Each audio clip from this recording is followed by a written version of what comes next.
Hi everyone, it's me, Sandy Cruz of Sandy K Nutrition, Health and Lifestyle Queen. For years now, I've been bringing to you conversations about wellness from experts from all over the world. Whether it be suggestions in how you can age better, biohacking, alternative wellness, these are conversations to help you live your best life. I want to live a long, healthy, and vibrant life. Never mind all those stigmas that as we reach midlife and beyond, we're just going to shrivel up and die with some horrible disease. Always remember, balanced living works. I really look forward to this season. Hi, everybody. Welcome to Sandy K Nutrition, Health and Lifestyle Queen. Today with me, I have a special guest. Her name is Evette Rose, and she is the creator and she's the writer of Metaphysical Anatomy. Your body is talking. Are you listening? If you don't know much about her work, I encourage you to check it out. Listen to this entire podcast. I'm not going to give too much away, but I started to get very interested in how certain traumas, certain problems in our lives that are not quite released can manifest into illnesses and aches and pains and ailments. I first interviewed Dr. Bradley Nelson. I also interviewed Julia Cannon, and all of my interests continue in this area with Evette Rose. I have her book. This interview is fascinating, and I would ask for you to share this with anyone who might also find it fascinating. I'm also going to ask you to rate and review my podcast, because all of these things just help me to be able to compete in this whole big wide world of celebrities and the Manaverse and all these people who are now so into podcasting.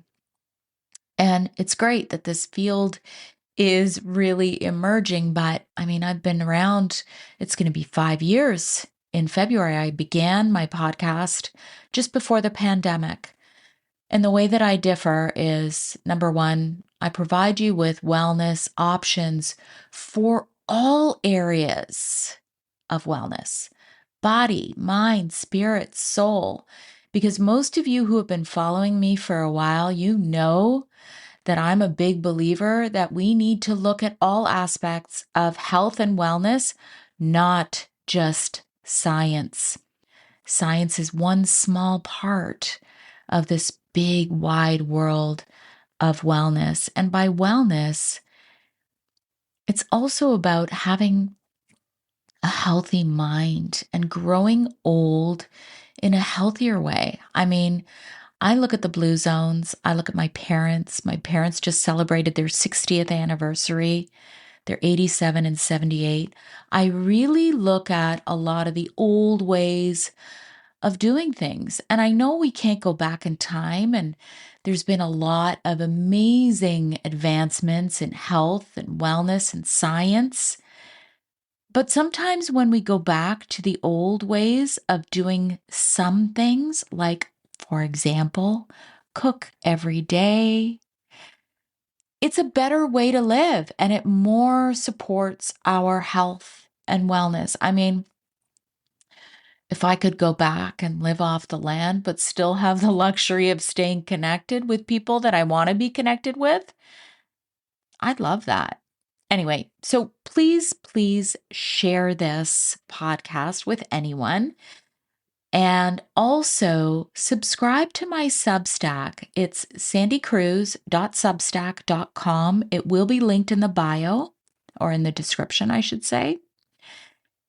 And this is really a series of short essays that will eventually, some of them will make it to my book. And it's really how to critically think about all these different things that can contribute to our health and wellness. And I love to explore topics just to help you think about how that resonates for your personal health. Anyway, sandycruz.substack.com. Definitely hit follow wherever you are listening to this podcast so that you make sure that you get this every week in your inbox, wherever it is that you listen. Or you can also subscribe to my website. It's just sandycruz.ca, SANDYKRUSE. And also follow me on all the socials. I'm most active on Instagram, Sandy K Nutrition, everywhere. And now let's cut on through to this amazing interview with Evette Rose. Hi, everyone. Welcome to Sandy K Nutrition, Health and Lifestyle Queen. Today with me, I have a special guest. Her name is Evette Rose, and she is a counselor and author of 19 books, trauma recovery leader in psychosomatics, founder of Metaphysical Anatomy, YouTuber, and speaker. Evette strives to support people in their healing journeys, and she is the founder of Metaphysical Anatomy Technique. Evette is best known for her work in helping people recover from the trauma of their past, as well as addressing psychosomatic symptoms and freeing them to live successful and fulfilling lives. She's internationally famously known for writing Metaphysical Anatomy, Volume 1, a book of 722 medical ailments and their psychosomatic patterns. And of course, I have that book. And today we are going to be discussing what metaphysical anatomy is. And we're going to do a deep dive on some of the meanings behind some very commonly known diseases. This is going to be such a great conversation because most of you who listen to my podcast, you know I'm a big believer in the emotional side to healing. And I don't think that we can properly heal unless we really address that. So I'm excited for this conversation. And I just want to welcome you, Evette. Thank you so much for coming today. Thank you so much for having me, and thank you for that warm introduction. I feel quite at home right now. Good. And, I think it's very important because of course, I have my copy right here. This is, you could see all my little tabs. It's like my little Bible. I often refer to it because most people know I am a holistic nutritionist, but I wish I could change it to whole as in WHOLE, as instead of HOLE, right? Because I believe we need to look holistically at all aspects to our wellness. So I have to ask you, it's very important that we understand how you got on this path. That is a big question. So I'm gonna narrow it down because I think, as you probably know, no one's life story is short, right? We all have our bumps and mountains and Kilimanjaros and islands and everything. We do. So what's really funny actually is right off the bat, I never wanted to do what I'm doing today. I never envisioned myself doing this at all. My dream was to become a crime scene investigator, and I wanted to become a lawyer. Wow. So much so that I actually studied it. I studied it for 1 year, and then I ran out of money and I had to let it go. But prior to that, I studied business management. So I went back into business management and I worked in the head offices, in these construction, petrochemical, mining, sites and head offices. So very heavily masculine, male dominated. You almost had to have balls, to survive in these environments. It's like there's no space for femininity. So my femininity I discovered, way back in my life. And so what was interesting was what I didn't realize at the time was the reason why I wanted to become a crime scene investigator and a lawyer was because it was that little girl, that inner child that needed to understand and bring the pieces of the puzzle together of why all the things happened in my life. Who was to blame? Who needs to be prosecuted? Who needs to be brought to justice? Because I never got my justice. Mm. I never got my justice. And so because of this, I had a very, very toxic relationship with my dad, and I'm the only child. So whatever it is that happened, whatever it is that was done, it was just towards me. There was no one else to share it with. And my mom was the peacekeeper in the house and always trying to just manage and balance everything. And so my dad was actually a clinically diagnosed sociopath. He was an alcoholic and he was a drug addict. And so people always ask me, well, how do you know that? Because you know how a lot of people just these days on social media just like, well, that person's a narcissist, that person's that. Like everyone now suddenly has the right to diagnose just because they see one symptom. I lived my whole life to see this. And I actually, back in the days when we had, like, we're all over 40s, right? So we all, back in the days when we had these cassette tapes, when you would record your favorite song Yes. for your friends and make like a happy tape and a love tape. Yes. So I had one of these tapes. I found one and I saw my dad's name, Barry, on it. And I thought, oh, let me just see what's in it. Maybe I can record over it because, the radio was playing all my favorite songs. So I was sitting there waiting to record the favorite song. And then I heard my dad and he's psychologist talking. And so I just happened to hit that point where he was diagnosed with this condition. And I had to go there and I went to the library. Back then, we didn't have Google. I went to the library and I looked at what is this? And it's like these pinballs that bing, bing, bing, bing, bing. It all just came together. Now I understood why he couldn't emotionally relate to everything that I'm doing and saying why there was never remorse, why there was never an apology, why we were speaking two completely different languages. Because let me tell you, to talk to someone who doesn't have the emotional capacity to even grasp what you're saying when you're pleading or when you're arguing, when you're trying to get out of a situation, when you're being beaten up, there's no guilt. Right. There's no guilt. And that was tough. And your father holds the position of how we see the world as women. Our relationship with our father determines if our confidence is going to come from a fight space or from a place of confidence and feeling I feel worthy of being received by the world as I am. So if that relationship is broken, it means that you are going to most inevitably become the chameleon and always try to mold and fit in and bend your boundaries, bend your identity, mold and morph yourself in and out of every different situation. Now, mom is a whole different other story, but I'm talking specifically about dad because that's where the pain point was. He's the reason why I am where I am today, and I'm thankful for that now. But back then, I was not. Yeah. So he was the alcoholic with the Bible under his arm and always threatening, guard this, psychics are bad. He was part of a church movement where they would even walk down the streets and they would go and shut down psychic stalls. This was like, so this whole world of where I am in now was completely taboo. This was the wiring of my childhood foundation. And my relationship with him was consistently mirrored in my relationships with men. Even though I could see and feel that this man's violent, this man's drinking, why am I with him? Why am I not leaving this relationship? Is because the familiarity was the core foundation of what I had with my father, because that's what we tend to drive towards. Even though consciously we can see it's not good for us, but we gravitate toward that place of comfort. Yes. Right? So we learn to feel comfortable feeling uncomfortable. And because that was part of my childhood foundation, my definition of love equaled abuse. So even though consciously we think we see this Disney story, what you align with and what you feel attracted with is what's going to be the subconscious programming, which is the abuse.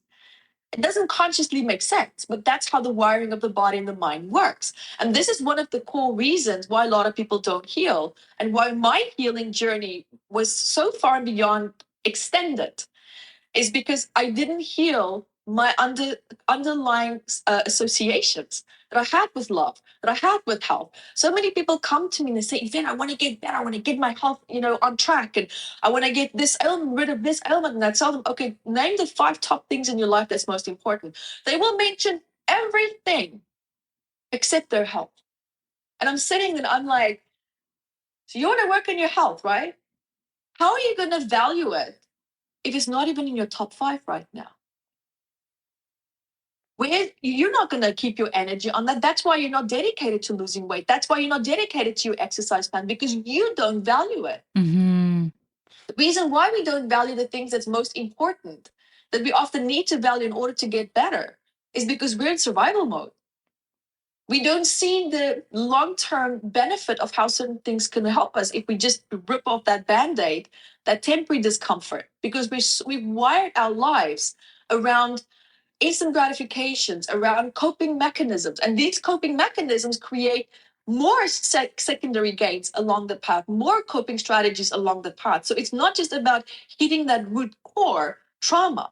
You need to clean up these, almost like these neural pathways, these little dendrites. We need to also go and clean up these little, branches that goes off of the core trauma as well. So this is what happened with me in my path. So as I reached the age of, I was around 22, 23, when I hit my pain point. And when I say pain point, my health was so bad, I ate a chocolate chip biscuit. This was my diet, coffee and biscuits and chips in the morning, right? After 2 hours of vigorous cardio exercise, starting 4 o'clock in the morning, I was in the office at 8 a.m. and smoking cigarettes. And sometimes my nervous system was so wired. I was so stressed. I would have a shot of vodka just to calm down because the exercise wasn't enough. And I remember I was biting on this biscuit, and this back tooth literally split in half. I literally took half of the tooth out. That is how malnourished I was. Wow. That's how brittle my bones were at that age. And for me, that was a wake-up call. I'm like, wow, I don't think this is normal. But this is the lack of awareness, right? Because I didn't value, number one, my health. I was in survival mode. And I was working extremely long hours, and I was fighting a battle with a very abusive partner at that time. And so that's where it started for me. Mm-hmm. But what was worse was the depression. It was this gripping anxiety, suffocating anxiety that I was struggling with. And it started to roll over into a point where you wake up one morning and you just think, what am I doing? What am I doing? I'm doing the same thing every day and there's no results. The same goddamn thing. What is the point? Mm-hmm. And when we all start to hit that place when we ask, what is the point? And you've run and you feel like you've run through all your resources, that's when my thoughts became really dark. And that's when I call it the black depression, because it really feels like there's no way out. And I dropped into a very, very bad suicidal depression. And it got to the point where I woke up one morning and I said to my partner at the time, I said, listen, I don't feel well. I'm not going to go to work. You go and I'll see you later. But that was the morning when I decided to end it. And I left a voice message on my project manager's phone with all my passwords, with all my projects and everything that I was working on. And I was a stellar employee. I was working 3 people's jobs because I made sure that they couldn't fire me, because I moved from South Africa to Australia. I was in Australia at this time. And I didn't want to go back to South Africa. So I gave it my all. And I was holding quite a lot of important roles. And I knew my safety was secured. Mm-hmm. I would not be sent back to South Africa. And I left a voice message for her. And back then, when we had these big Dell computers with these clunky keyboards, and I remember when he was gone and I had my second shot of vodka, I sat there with my cigarette. I was smoking 30 cigarettes a day at this point. And I smoked there and I typed in, thinking, how can I end this in a very graceful way? I don't like pain. I just want it to be done. And I was so clear in my head. Like it was almost like there was nothing that could convince me. I was so clear this was it. But to this day, I don't fully know what it was. But just as I was about to type, and a cigarette was in my mouth, and I remember the ash fell down, and I was sitting there and I'm typing, and I wanted to type how to end it. And then this voice, it's not a clairaudient voice like you're hearing me now. Voice. It was a clairaudient voice. It's not a voice like you're hearing me now. Sorry, I switched it. And it said, you're asking the wrong question. You need to type how to be happy and not how to end this. Mm. And as I was sitting and I'm thinking, that's a good point. Because why is other people around me happy? Happiness exists. It's just not for me. So what is it that other people are doing to have access to this? There has to be a way for me. And I think my saving grace was my competitiveness. I'm a very competitive person. You know, if I see someone doing something and I'm like, I want that too, I'm not going to go after what they're doing, but I'm going to see how can I cultivate that in my own private life for myself in my own way. And that part of me now was triggered. And I think for me, that was my turnaround. Because in order for a person to turn around, determination is still needed, but also it's that I want that. Yes. I want it. So now's the question, how much do you want it? And so now there was the carrot and the stick, and my motivation started to lift. And when I Googled that, listen, I went from being raised Christian to being an atheist.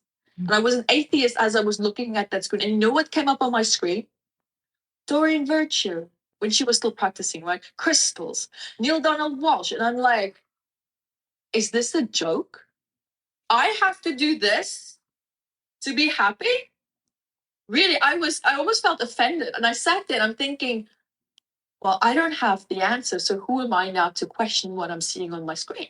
Yeah. Because that's how unresourceful I felt. And I started clicking and I started, okay, I'm going to give this a shot. So I bought Neil Donald Walsh books, Conversations with God, and started to go through that and explore Doreen Virtue, explore energy healing. What is this? What is this concept of energy healing? Let me tell you, 3 months later, my life turned around 360 degrees. I gave it my all. And I saw the shift. I saw the changes. I, as a person, completely changed to the point where I'm like, I'm going to do this full time. I want to show other people how you can turn it around as well. And that's exactly what I did. I quit my job after 3 months. And I remember when I walked out of that corporate doors and I looked back and I'm like, you're never going to see me again. Nowhere around the world are you ever going to see me again. And I made a successful business. I met a business partner, put a few videos on YouTube with the work that I was working on and the intellectual property, and went viral. And we were booked out for years across the world. So my life literally went from being an atheist to 3 months of just absolute determination, just absolute dedication of how did you do that? I wanted to feel the how. And I found out the how, but in my own way, what worked for me. Because I noticed certain things work to a certain point and then it stops working. And then we switch, then we look for something else. Right? So everything serves a purpose. Every technique serves a purpose. Everything has its place. Yeah. So, and this is where, and as I started to travel around the world, that book that you just showed, this is the kids version. But this book, I didn't plan on writing it. I just noticed a lot of people have the same complaint with the same issue. And they go like, did you see Louise Hay's book? Did you see this book? Did you see that book? I'm like, oh, but it's already done. Why should I do this? And even my ex-business partner said, you're an absolute fool for writing that book. I think you're an idiot. No one's going to buy it.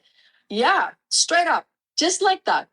And I sat there, I'm thinking, okay, well, at least he had a point. And then I asked the question, what did they write about that's missing? What is missing? And so I filled the gaps. And that's why the book is doing so well. Because there's no point in reinventing the wheel. What is your new message? You need to have a new message. Yes. And I did that. And so, and then this book was just, I wrote this book because I became frustrated with everyone asking me, hey, Evette, so I have this thing in my throat. What does it mean? You know, the students coming to me and I'm like, I had to keep repeating myself. So I thought, okay, this book started out being as a manual. And then I transformed it into an actual book. Yeah, it was a manual. It was part of a workshop. And so I made a book of it. And I'm like, there you go. I don't want to answer your questions anymore. So, okay. It's an amazing story and it is an amazing book. So it sounds like you went through, I mean, I call it the dark night of the soul. Oh, yeah. And often it's where people really come to a realization that their lives really need to change. Oh, yeah. So I know I went through that back in my 40s and it's dark times. It's not fun.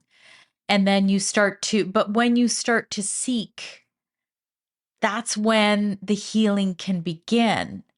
And this is why I consider myself a lifelong learner.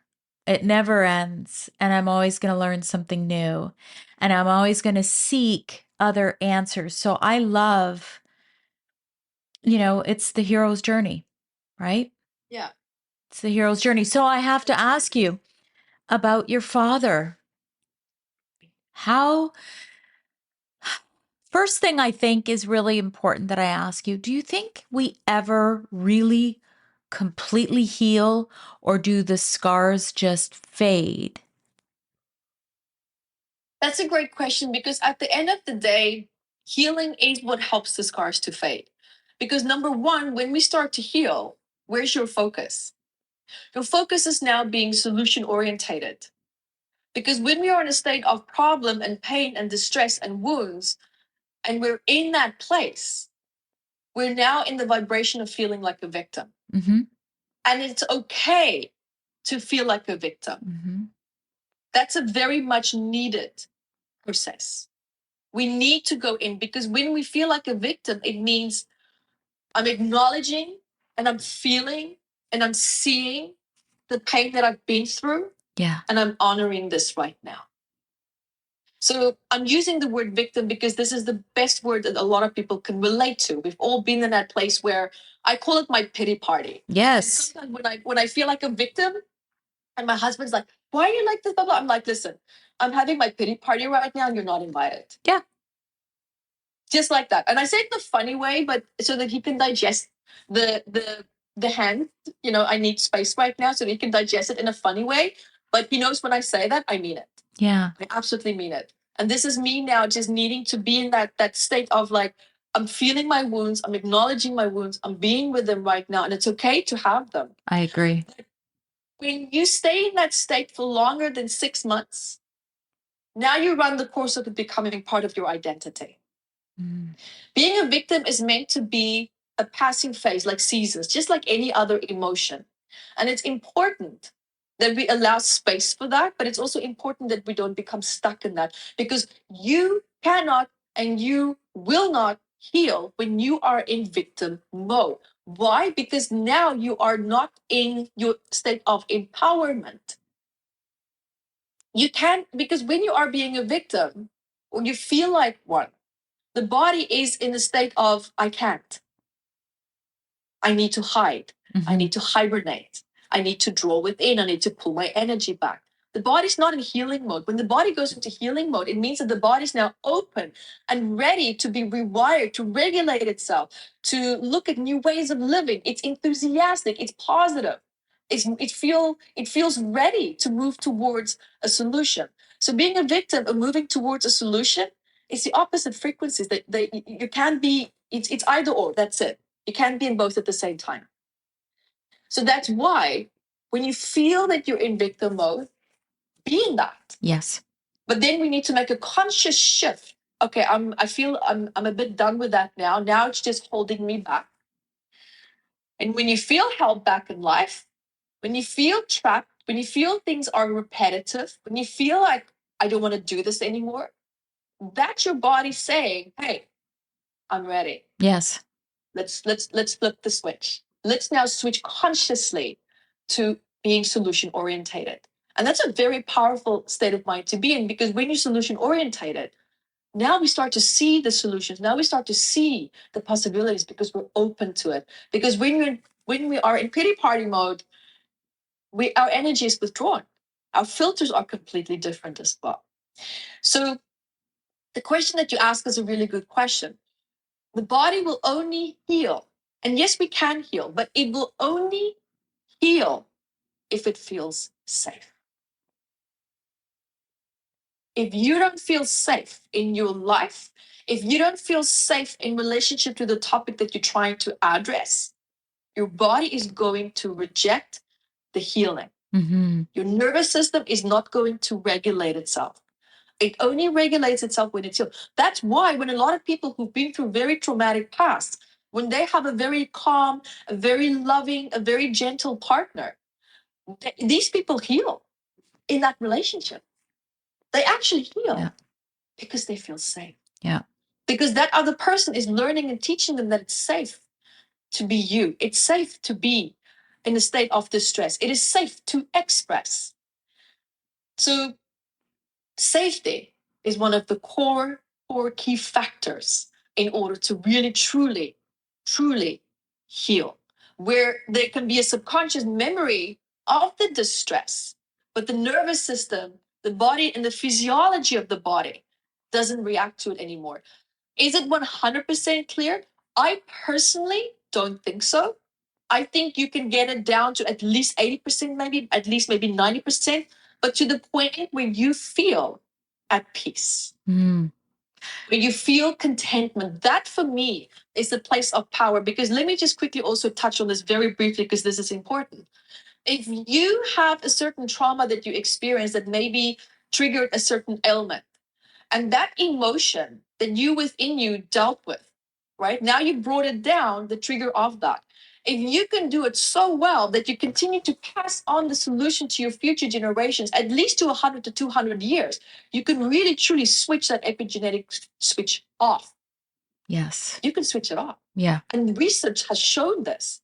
Dr. Gabor-Mate, I think he was, I don't know if I'm, correct me if I'm wrong, but I think he's even the one that, that touched briefly on that. I'm taking this now to a bit of an extended level, but I think he was the one that briefly touched on that.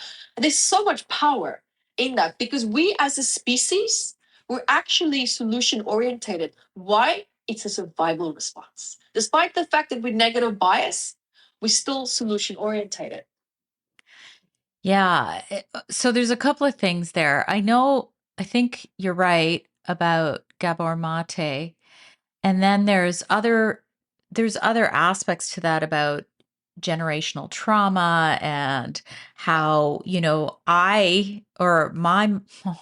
what is it? My mom. Now, I would have been in the womb of my grandmother as one of the eggs in my mom, right? Because at 4 months as a fetus, we already have all of our eggs, right? So that would mean part of me was in my grandmother. And so what you're saying, you're right. It has already been proven. And I've read, I don't know if you know Mark Woolen, It Didn't Start With You. He talks about generational trauma. And I find it all very fascinating how, we can really do the healing ourselves. But I want to get back to this whole subconscious side because you kind of touched on it. And I find it really fascinating because what is it, 80 or 90% of our thoughts are subconscious? Is that right? Something like that? About, I think they said about 90,000 thoughts are subconscious, and then about 70,000 are repeated the next day. But the ones that are repeated the next day are not often the negative ones, because we're so negative biased. So it's constantly being filtered from the negative perspective, right? Because that's what we often get hooked on, is that sad negative feeling. It's being carried over into the next day. And then what happens? You're in that negative state. Your RAS, your reticular activating system, is then set to look for things that will align with how you feel, including people and circumstances. That's why you can't even see that look at that beautiful sun. Yeah. These kids laughing and playing. That is so wonderful. You can't even take it in because your RAS is now focused on filtering in and out. Yeah. What it is that your subconscious mind is focused on. So that's powerful. It is because I have done a lot of work on helping, I guess, clear out some subconscious beliefs. I can talk about one of mine. I don't have a thyroid, and I had thyroid cancer when I was 41. So my subconscious programming, and this is programming that we know thyroid is the master gland for metabolism. I've always been a very, very small person. And my subconscious programming was, well, now I'm going to just gain weight. I'm going to get fat. I'm going to go through menopause and I'm going to get fat. And I actually had to do a lot of work on that because it was almost like it was programmed within me. So is that where metaphysical anatomy comes in, where you can kind of tap into some of those programs that are maybe causing you to vibrate at a certain level. It's kind of like what you're saying. Absolutely. So here's the thing, how I see this with the people that I've interviewed and worked with. We have thoughts. Now, thoughts is not the problem. It is if you have an underlying unresolved trauma that is in resonance with a negative thought that you have, which now blows it up and empowers it. That's why some thoughts are fleeting and others, like, boom, they stay and they stick and they become stronger and they become, more ingrained. So did the trauma cause a thought, or did the thought come and now exasperate another trauma? It can go either way. It's not always, for me, from my personal experience, always 100% connected. It depends on the person. So it's really about looking at the thought, which also now could be showing the distress that you were going through at that time. You were not in your most empowered state, right? I could only imagine, if I were you, I would feel, for example, vulnerable. And so when we are in that state of disempowerment, or maybe feeling challenged, maybe feeling sad, feeling stressed, negative thoughts are, of course, more likely to come and exacerbate certain prior unresolved traumas, which could be perhaps maybe the reason why the ailment was there, meaning the psychosomatic side of it. So all of this, as an example, I'm completely making up a hypothetical right now of how it could potentially work. But I do hope that that helps. Does that answer your question? Yeah, it does. It does. And I think that, that's interesting. It's almost like you're saying, we have all these like thoughts, but then if because you know how it is, like, I don't know about you, Evette, but like I totally have monkey brain. Like my brain's going a mile a minute all the time. But if there's a trauma that's actually associated with that thought, that gives it power and it gives it that vibration. That makes actually a lot of sense, what you're saying. Because that's what it anchors it in, and it makes it feel more, and then the physiology of the body now starts to really truly react, because there is an actual memory that it's anchored into. So that's why a thought can become and start to feel so physical, like the anxiety, the heart palpitation. It can trigger the survival responses. So, you talked on victim consciousness. I have to say, I really agree with you. So, not that I have to, but when you say sometimes we need to go through it and we need to move through that phase, I totally resonate with that. But there's a lot of people who can't get past it.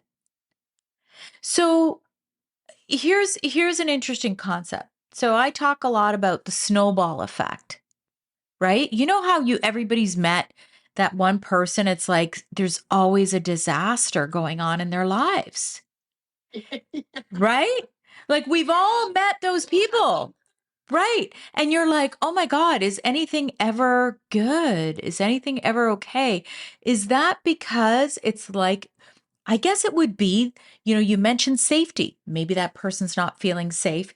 They have a lot of these traumas. They're vibrating low. Like, I don't know. Like what causes that? A really great question. Now, the challenge that I've seen, is when I wrote these books, and I thought it was 6,000, it's almost like 7,000 people that I've interviewed and worked with now. And what I noticed, the pattern within, is that there's a subconscious addiction to the cortisol. There is an addiction to needing the stress in order for them to perform and to act. Because when we go into that state of distress, it's almost like you go into a high. And especially when you're in that state of distress and you overcome the challenge, it releases dopamine. So what we're actually becoming, addicted to is to dopamine, but through a toxic channel. Instead of dopamine, which is another toxic channel, but this toxic channel of the adrenaline can actually, your thoughts can kill you at the end of the day, because when you're in that state of distress, what's happening? Your immune system is under distress, and all this energy is being pulled from the immune system. So now comes all these viruses and bacteria, and they're having a party in your body because the immune system's like, I'm too tired to deal with you. And then we get sick. So this is another example of people who, the disaster, it might look like a disaster to you. They might, say, oh, but this is so bad, this, that. But internally, There's a part of them that feels very comfortable Mm. with this discomfort. There's a part of them that's very happy feeling unhappy, because that's their association. That is the connection that they made with the state of distress. And also, normally, what happens is when a person starts to grow up in a household, and that foundation is always stressful, it's very hostile. That cortisol, that state of distress, actually makes a person feel safe, because then you're ready to act and react at any given time. These people will go into an absolute state of panic, full blown panic. If you have to put them in a calm and relaxing environment, they might sit there and go, oh, this is nice. But maybe after 10, 15 minutes, it's going to hit them. And the panic is actually going to increase because they don't know how to feel safe feeling safe. Mm.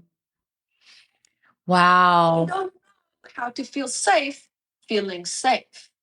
Mm. They don't feel safe to relax. They don't feel safe to feel happy. Why? Because now I'm in the opposite frame of mind of being of the normal state that I'm used to, that could save my life, that can help me to achieve my goals, that can help me to feel like I am alive. Now I'm cut off from my dopamine. Because the wiring of dopamine is not set to be achieved through relaxation. It's been set to be achieved through stress. So it's an addiction. It's an addiction to feel that way. Consciously, yes. It's not like someone who consciously maybe now starts to take drugs and then now it becomes an addiction. But it's like the body starts to look for that access point to the dopamine. Mm. So what do I need to do in order to get to that? Chaos, drama. Who's going to give it to me? All these toxic people, all these toxic circumstances. Do you believe that when you're in that kind of a state, you can subconsciously bring, okay, we know you talked about the illness. That's like what your book is about, right?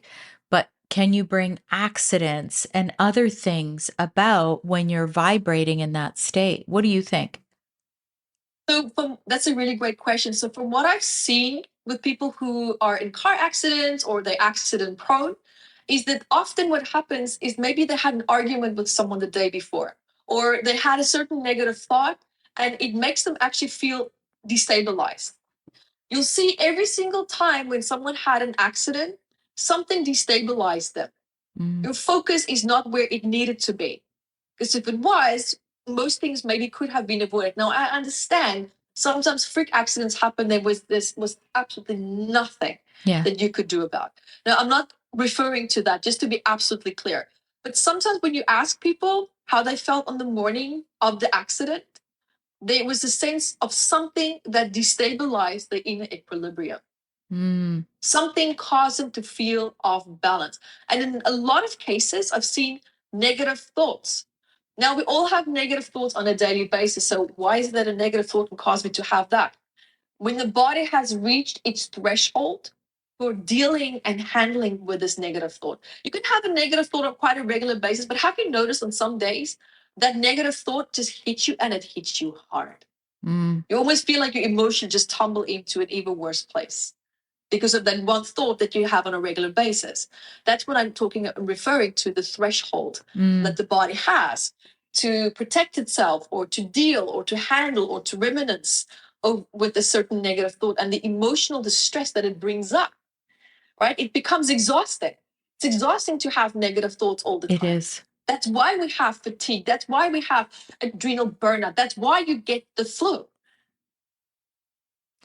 So, what about grief? Where does grief come into all of this? Because, we're talking about like kind of our vibration. Like, I'll tell you, when my dog passed away, I like, there's people who don't have pets and they don't get it. But when you have a pet that is always there, and I'm a big believer that they really help to absorb energy for us. Like, I feel like they're very spiritual creatures.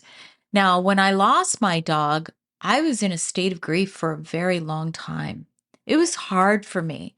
So does that mean I'm, vibrating lower? Does that mean I'm more prone to illnesses or accidents or things like that? There's a possibility, and the reason why I would say that is because look where your focus and awareness is. Yeah. The grief. It's being pulled away from other areas of focus. That's why it's hard to heal when you're in a problem state, when you are in problem mode, because it's pulling all your focus and your energy there. In order to heal, our focus and awareness needs to be more expanded in order to be open to receive possibilities, to receive people and circumstances, and to align with solutions that we can resonate with, and to recognize the resonance of that in order to feel drawn to that. So absolutely. And I so deeply relate to what you said, because when I was 29, I had a German Shepherd that was only 6 months old, and I had to let him go. And I fought so hard to keep him alive. He was just born with such bad genes. But that dog opened up my heart. That dog showed me what it felt like to love and to be loved. And when I had to let him go, and I was holding him in that vet, and when he gave his last breath, I had a heart attack. That is how severe my grief was. And here I'm in the car off to the hospital, because You actually had a heart attack? yeah. Oh my God, Evette. From grief. From grief. And this is a medical term as well. It's called the broken heart. Yes. Yeah, it's a medical term. This is a fact. And it was so severe. And it took me, I think, this happened in 2012. I think it took me a good 9 years. Oh gosh. To fully let go of that. Yeah. To really truly talk about it now and not have a breakdown. Yeah. Yeah. Right? Do I feel the sadness coming up? I feel it right here now, but it's healed now to the point where I feel content to talk about it. Yes. Because when I looked at what did this dog give me that I couldn't have in my life without it? Safety and love. Safe love. And what was funny and interesting is the dog was male. Safe, masculine, interesting. male love. Yeah. Oh. Took me a while to put it together. And then when I started to heal the distress of the absence of this in my life, meaning my father, because biologically we're actually wired to look for that masculine safety, because the father is the leader. When you look at the history of our ancestors, the father is the source of protection. We're biologically wired to connect our source of safety to that. The father is absent, of course, then the mother takes that as a substitute. But when I started to tap on that, that's when the grief started to lessen, and more and more and more lessened. When you became aware, right? You're saying you became.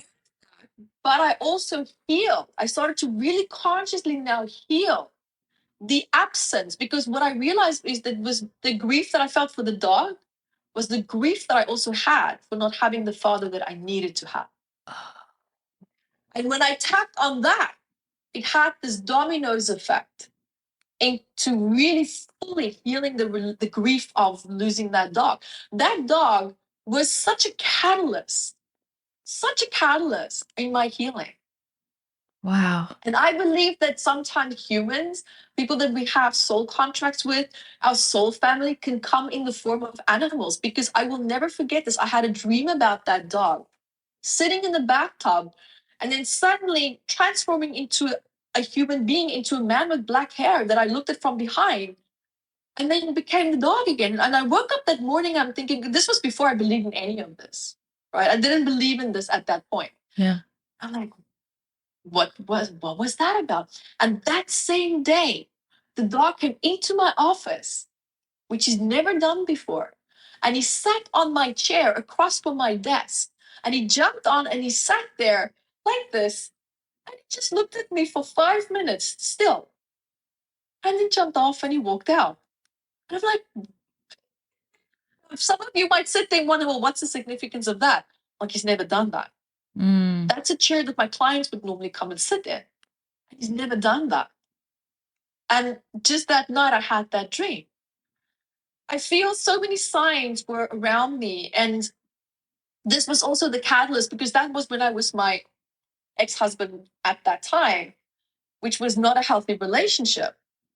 And all this just started to come together. And as I healed this, that marriage fizzled out and everything just, it was this complete catharsis collapse of everything that I had and owned when I started to heal that. Because everything that I felt drawn to became extremely unattractive. So, do you think that, okay, we kind of touched on the victim consciousness. When you're in that state, it's almost like you have to be there for a while, and then you kind of open up. You start to open and you start to see signs that you would have not seen before. Does that make sense? Absolutely, because your filters shift.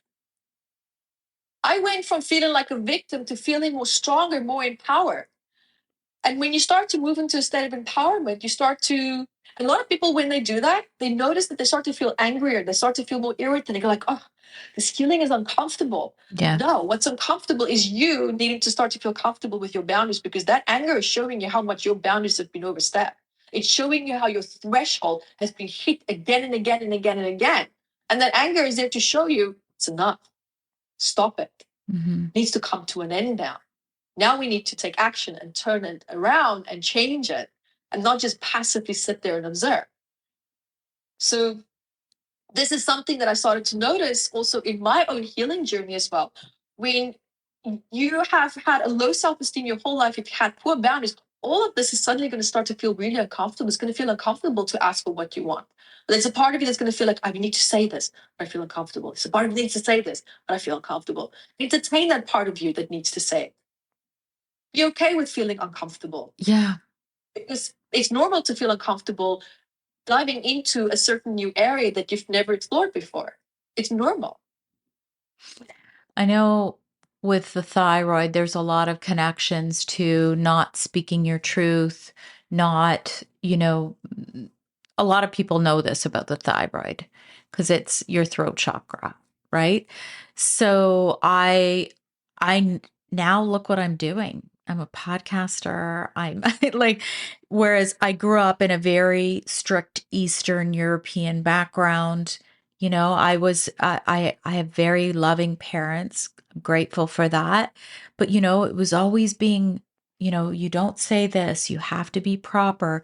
The family is always like this. You don't, you don't talk, what is it? Like, talk about things that are private matters. And now I talk about everything, Evette, like, and I'm living and speaking my truth. But I guess, you might have a different person and personality where speaking your truth didn't matter. But to me, it did. So, kind of being closed off, well, you can probably say that might be one causative factor. Yeah, exactly. And the thyroid's also about what I cannot control. Oh, yeah. Feeling always in a state of loss of control and having to fight for control. That's also the thyroid. That's why you have a lot of people with thyroid problems also having adrenal problems. Yes, I did. I had, oh, yeah. But that's where it began. Yes. It's almost, for me, it's a given. When someone has thyroid, I know, okay, how's your adrenals doing?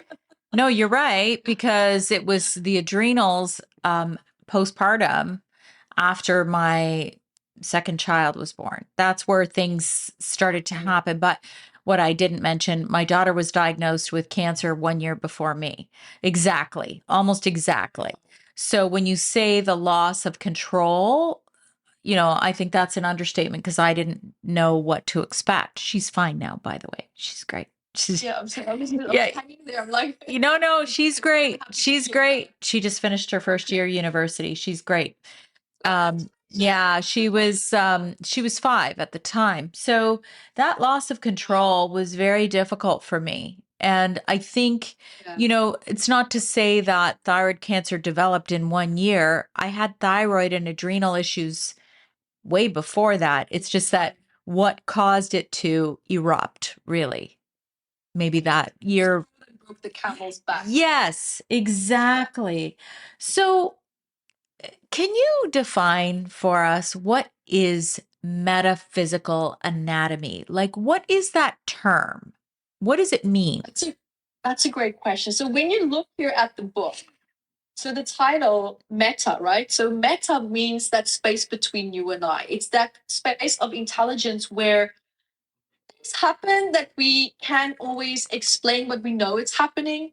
As an example, have you ever seen someone sitting there? You can't see their face. Nothing about them can tell you anything about them. Mm, But you feel, ooh, something is not right. yeah. Well, how do you know that? How do you know that? This is the transfer of information between you and that person that is telling you that. This is our ability and our capacity of how beautifully and deeply connected we are to our environment, how we're reading messages, how the body's responding to its environment constantly, nonstop. We're doing this subconsciously. It's a survival response. We don't realize that we're doing this because in order to know how we're constantly responding to and feeling to our environment means that we need to have a certain level of sensitivity to our emotions because our emotions is connected to our intuition. Mm-hmm. If you sit there and you say, well, I can't feel my intuition, it's blocked, I'm not one of these special people, well, that's nonsense. That doesn't exist. We are all intuitive. What you can do, what you're challenged with, is feeling your feelings. Why? Because in order for you to understand and interpret an intuitive message, you need to be able to feel your sensations, because whatever your intuition is maybe picking up on from your environment is flooded back through your cells, through your neurotransmitters, and it's signaling certain messages and chemical messages to the subconscious memory and the physiology of the body. So it's now looking for resonance and memories that it can tap into to activate so that you can formulate a message based on this external data. Right. So if we don't have a sensitivity to that inner relationship of the body and to be able to feel these sensations, also called our six senses, how are you going to interpret what you're feeling? A lot of people often feel anxious and they're like, what is this? What is this anxiety? Yeah. Is it now maybe an unidentified fear that my environment triggered around me? Am I maybe feeling the atmosphere in a room? Because you walk into a room and you can feel, whoa, Yes. this doesn't feel good. Well, how are you doing that? This is now exactly what I'm trying to say. Your body is feeding and always connecting to what is going on in its environment, to these particles. I'm going to keep it simple for today's topic. Yeah. To these particles. And it's reading that. And the electromagnetic field is pulling all this data back to you. And it's being deciphered. And then you interpret it into a message based on your prior experiences. Mm. So I hope that helps. It does. It does. And you're going to laugh, Evette, because you're saying you have to kind of be in touch with your feelings. And my husband is kind of more of a closed off person. And I'm more open and very much intuitive. And so I've gone and taken like a selenite and put it on his heart. And I'm like, I'm opening up your heart chakra, whether you like it or not. And I think he's starting to kind of come more my way because I'm like, closing things off is never going to help you in life. If you, you can't run down the street screaming your head off all the time. But to be in touch with how you're feeling, I think is so important. It makes a lot of sense. We're wired to not feel because when we feel the discomfort, we try to get away from it. Yeah. We actually learned and based our lives on taking action to move away from how we feel. So now it's habitual to not feel. It's like an automatic reflex. And that's why it's harder to come back to feeling. Your emotions, as I always say, is the GPS of your soul. That is what tells you where you need to go. Do this, do that. Don't do this. Stay away from that person. But all coming from a healthy signaling instead of this toxic negative wiring and programs that we formulated during our childhood, during our later years in our adult life.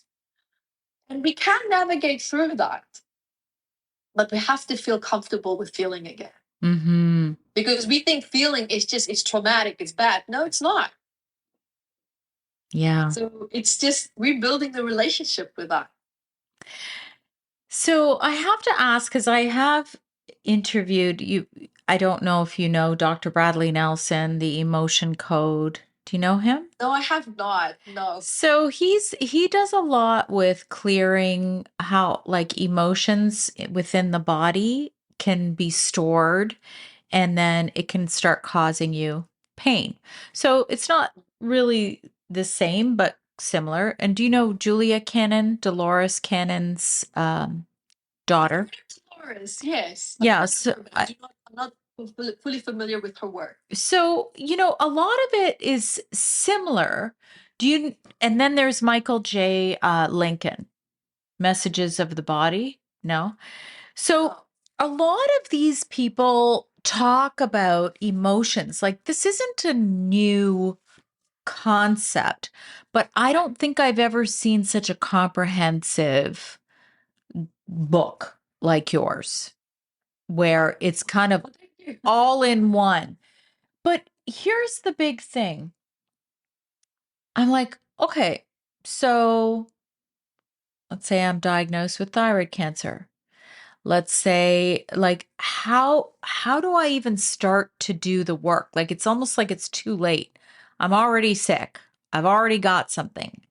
So what you teach is more to do the work hopefully before you get sick, right? That is correct, but it's also designed to help people after the fact. Right. So like how do you even begin? Mm. That's a really great question. So first of all, it's important to understand when we specifically work with cancer, what I normally ask the person is what was a theme in your life 7 years prior to the cancer taking place? So that 7 years backwards needs to be, thoroughly investigated to see, has there been any repetitive patterns? Because I look for repetition. Because that's where the body hits its threshold, is when it goes to a certain level of repetition and it can't uphold or handle or deal with or digest that repetition anymore. And then it's when it collapses, right? That's when the body starts to have the ailment. Depends on the emotion that you're feeling, that will tell you which part of the body is going to become problematic. So, because specific emotions are held in different parts of the body. So that needs to be established as well, because sometimes what I've seen is why a lot of people's ailments, they heal, but then they become sick again, is because there's certain different emotional elements that's connected to maybe one issue. So maybe it can be resentment, which is normally famously known for cancer, but it can also be, let's say there's an issue where you feel very deeply unloved. Now, that feeling of unloved, it can be in the heart, but it can also be in the solar plexus. So now what's happening is that, let's say you address this feeling of resentment, but the feeling of feeling unloved, that emotion hasn't been addressed. If this continues to stay problematic and to feel challenged and to be triggered by the environment, maybe something now can start to manifest in the stomach area. Now it can maybe turn into a stomach ulcer. Right? Or you might have stomach problems, or you might struggle with a lot of bloatedness. So it's very interesting how one issue might be resolved, but how it can actually move into becoming something else if the full package has not been addressed. So how does one address it? Like, for example, I know me when I'm in that lower state, I meditate. I feel I just need to go quiet. For me, when I go quiet, that's when I start to get some answers. I'm also a writer, so I write and I journal, or I write, just write, and these things help me. What tools do you help people with? Because writing doesn't resonate with everybody. For me, walking in nature with my other dog that I have, that's really, really important for me. And then I get some clarity and I might seek something else. So what tools do you provide for or as guidance? So that's a great question. So normally what I actually have is a 2-day workshop called Metaphysical Anatomy Technique, also the mind-body formula. So it's in this, this is where I compiled all this research, where we work with the electromagnetic field in the body, because it's this field that is charged with these negative emotions. And depending on the negative emotion that you're consciously or subconsciously energizing, that's causing a disruption in the communication and the transmitters of the nerves and the neurons in the all throughout the body. That now needs to be addressed. That needs to be shifted by learning and understanding how to connect to the body in a safe, gentle way, and then how to shift also that blocked energy. So we do that through by learning how to retrain, how to shift and work with your ability to focus and how to set intentions as well. And we have tremendous success with this. And then in that workshop also we talk about, and I teach people through 4 levels of breath work. I love my alpha brainwave state, which is breathing in the mouth, out the nose 13 times. And that also helps to reset and to regulate the nervous system. So it's all about tapping into different parts of the body and then bringing it all together.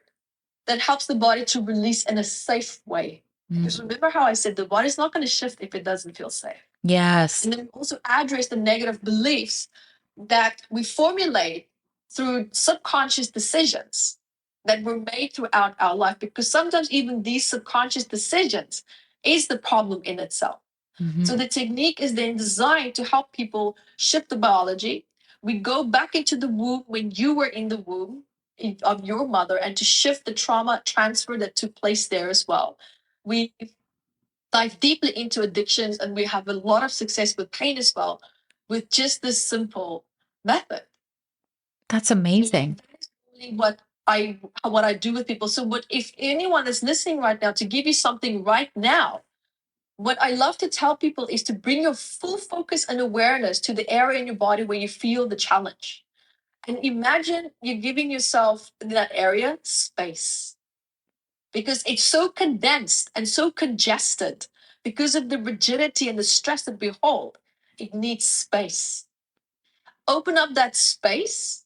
Imagine that there's a light and it's just growing bigger and bigger and bigger, almost until it bursts, and then go into the alpha brainwave state. And when you do the alpha brainwave state, breathe in the mouth into the area where the challenge is, and then imagine breathing from that area out the nose. And do that 13 times. It's very powerful. Actually, yeah, I love. Something that you can take away. Yeah. Oh, perfect. I do like different forms of breath work, and I try and coach my kids like whenever they're stressed or whatever. Teenagers don't listen so well, let me say, but they'll learn. They'll find out. Yeah, when they're younger. I mean, when I was that age, I didn't listen either. So, cancer. We talked about cancer, resentment, I think anger. I think you mentioned anger in here. Heart disease. That's another really common one. What are some of the underlying causes for that emotionally? So, unprocessed grief, inability to receive love that you have in your life because of how unsafe you feel with it, and also your territory, constant invasion of your personal space or your territory or your home, or emotional invasiveness. Ooh. Always think because the heart's give and receive, well, that doesn't even scratch the surface. Interesting. What about autoimmune diseases? Because they're so common now, whereas when we were younger. Who is meant to love me is the one who is attacking me.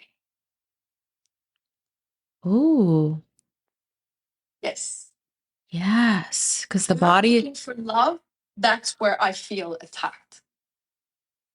Oh, Where I'm looking interesting. for safety, that's where I'm feeling attacked. Very interesting.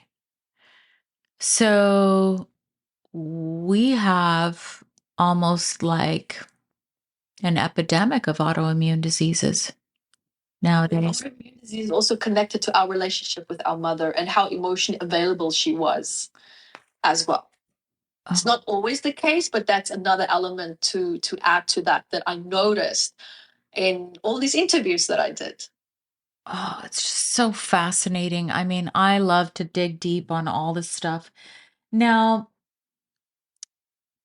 I have to ask this because I wrote it down to make sure I don't forget to ask you. You mentioned trauma, we talked about it, and you also mentioned how, how initially you can't even talk about it. You can't talk about it. Do you believe that when you can talk about it, that you have healed? Without breaking down, without like losing it. I'm talking, right? Like, But look what you just said, without losing it. For me, it's about how do you feel when you talk about it? If you can feel at peace and safe, remember, I keep bringing it back to safety. If you can feel safe and talk about it, job well done. That's a job well done. If you can talk about it and you still feel maybe shaky or a little bit upset, well done. That is still an absolute milestone. But I think what you really truly would like to have is to not have that charge. Because if you don't have that charge anymore, you also know that subconsciously your environment is also not triggering biochemical messages in the body that's related to the subconscious memories of this trauma. And sometimes that happens. We feel anxious, we feel bad, we feel upset, and we have absolutely no idea why. That in itself is draining. You're losing vital, very important energy. So, from my understanding and my personal experience and what I've seen with this, if you can feel safe, you know that your body is conserving energy in a very healthy way now. Okay, let's give a little example of that because I always like to give an example. So, if I am talking about the passing of my dog, of course, I can still get emotional about it. I definitely can. But I don't have that fear, that anxiety, like my other dog's going to get sick and die. And it's like that unsafe feeling, right? I don't have that. And I can still talk about my dog and get emotional, but I've come to terms with everything and I know her purpose in our lives. And, I'm almost grateful for what she brought to our family. So would you say that that's healed? That's a great question. The fact that there's a physiological response tells me that there is still perhaps a wound. However, this can be what I would call maybe an intellectual wound.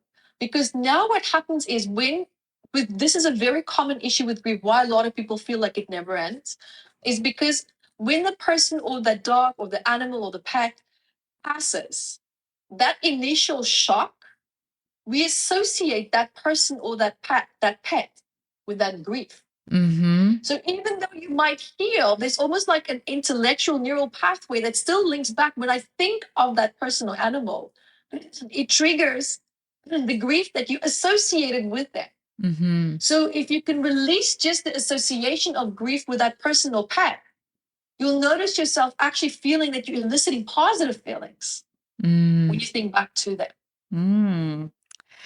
I maybe have some work to do. Work. It's not even work. It's more maybe just a simple mantra that you can meditate on now. Just to if I would love for you to experiment with this. Okay. At nighttime when you meditate, Yeah. I acknowledge the difference between mention the dog's name and grief. This disconnect the animal or the person with the emotion grief, because we associate their passing with grief. You see? I totally see what you're saying. So you're saying consciously, feeling, you can't avoid that. Yeah, but you're saying consciously disconnect grief with my dog. It's just a conscious realization that this person leaving, their existence, it shouldn't be connected and associated with grief. How are you going to remember all the good times? Yeah. Because every time you think of the good times, you're going to feel sad. This is where I'm saying this is a healthy approach to take. Now, I would say dive into this approach maybe 3-6 months or even after that, after the initial grief. Allow yourself to go through what you need to go through. Yes. That needs to be honored. Crying and grieving is a natural healing response in the body. Mm-hmm. It's normal to cry. We're designed to cry, to help the body to complete that cycle, to release that distress and the shock and everything that took place. Yeah. Yeah. This has been such a great conversation. Now, you have a number of workshops. I did join one of your I don't know if it's a workshop. Like I mean, I have to dive in a little bit more, but let everybody know because you've got such an amazing amount of resources. Oh, yes. So the two things that I think most people would love is one is the trauma decoded, unveiling hidden messages in the body. So that's a fun 1-day workshop where you can come and literally learn how to read the body like a book without needing the book. So there I teach you how to do remote viewings, distant healings, how to really truly connect to the body and understand when certain things come up and how to read and how to interpret it. This is reconnecting back to our intuition and understanding psychosomatic messages. And then I have the 2-day workshop, which is the metaphysical anatomy technique, the body mind formula, which is where I teach you how to connect to the different parts of the body and how to release that. So a lot of modalities might say, well, you need a technique for thoughts, you need a technique for trauma, you need a technique for this, that. In MAT, it's one technique for all. For everything. There's not this scattered approach all over the place, because the body is not that complicated. When you have a negative thought, you need to go look at underlying trauma, because it can even be an inherited trauma. It can be a trauma transfer from someone else that you know, that you deeply love. We can actually have that. You know how people say, well, maybe it triggered something in me. Well, not always. So these are all very important points that is everything is addressed with one tool. Amazing. So pain, addictions, emotional trauma, negative beliefs, whatever it is that needs to be shifted or elicited, it's just this one technique and process. So it can be used for absolutely everything. And then I have, of course, the levels can go up. And then we also have our live healing retreats. Oh, I want to come see you. I want to come see you in Bali. That would be amazing. Example. Yeah, so like in September, we have the spiritual awakening retreat, which is where we, blast open, psychic abilities, how to be a medium, how to heal and communicate with animals, how to connect with your angels, how to work and heal with them. So it's all about coming back to what is natural to you. How to really, truly just embody that for it to become a lifestyle and not just a practice that you have to go sit down and, breathe yourself into a good state in order to just get one message. It should be a lifestyle because that's our innate capacity and ability to be able to do all these things. Yeah. And then we have the women's retreat. So there's so many fun things that I love to do during and throughout the year. It's amazing. What's the best place for people? Where should they find you? What's your website? Yeah, so metaphysicalanatomy.com. That's the one-stop place for everything. Okay. And then you're also on all of the socials. Would it be on Metaphysical Anatomy or? So the social media is also on the website, but you can also find me on Instagram, Evette Rose Official, EvetteVideos.com. That's a fun direct URL to my YouTube videos where I share a ton of information that's free, especially the playlist, the transformational healing videos. I have a ton of videos there that will walk you through healing processes for different issues or areas in your life that you might have. A ton of psychosomatic videos. There's so much that I have. I mean, I sometimes forget everything that I have. Yeah, no, that's so amazing. I just want to thank you, Evette. It's just such a pleasure meeting you and talking with you and you sharing your wisdom with us. Thank you so much also for this opportunity. And thank you for everyone also for listening and being open to me. Yeah. I hope you enjoyed this episode. be sure to share it with someone you know might benefit. And always remember, when you rate, review, subscribe, you help to support my content and help me to keep going and bringing these conversations to you each and every week. Join me next week for a new topic, new guest, new exciting conversations to help you live your best life.